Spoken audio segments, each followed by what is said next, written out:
Kidlat News Updates. Mga balita ngayon, Philippine Army at Air Force nagsimula ng 5 araw na interoperability exercise sa Bicol. Landslide sa Baguio na dala ng ulan ng bagyong Nando, isa patay. 3.5 million pesos na halaga ng hinihinalang shabu na sabat sa Calape, Bohol high-value suspect arestado. Ako po si Cesar Sorian para ihatid ang mga nangunang balita sa buong kapuluan ngayon. Sinimula ng Philippine Army o PA at Philippine Air Force o PAF ang 5 araw na interoperability exercise upang palakasin ang koordinasyon at air-ground operations sa rehiyon.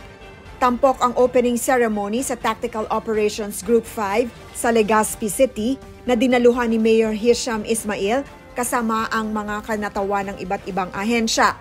Ayon sa 9th Infantry Division, 700 sundalo at 300 tauhan ng Air Force ang kalahok hanggang September 26.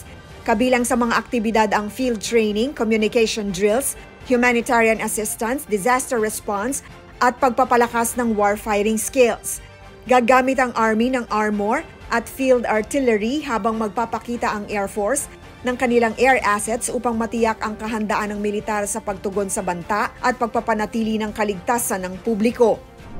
Patay ang isang nakatatandang motorista mula Tarlac matapos matabunan ng lupa at bato nang bumigay ang 3 bahagi ng Marcos Highway sa Barangay Taloy Sur, Tuba kahapon dahil sa malalakas na pag-ulan dala ng bagyong Nando. Ang biktima ay naipit sa gumuhong debris at agad nasawi. Samantala, isang mag-asawa mula Pasig na sakay ng itim na van ang nadamay.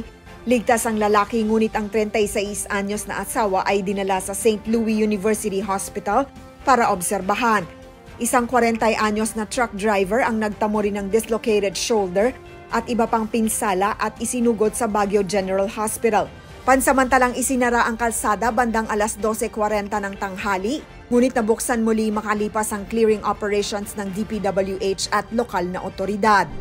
Nasabat sa buy-bust operation ng Provincial Intelligence Unit, Provincial Drug Enforcement Unit ng Bohol Police Provincial Office, katuwang ang Calape Municipal Police Station, RID7 at PIDEA ang tinatayang 520 grams ng hinihinalang shabu na nagkakahalaga ng 3.53 million pesos.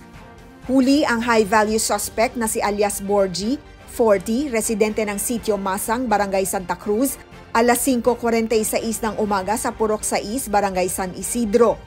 Kumpiskado rin ang isang .45 pistol na may 3 bala, cellphone, buy-bust money, sling bag at motorsiklo.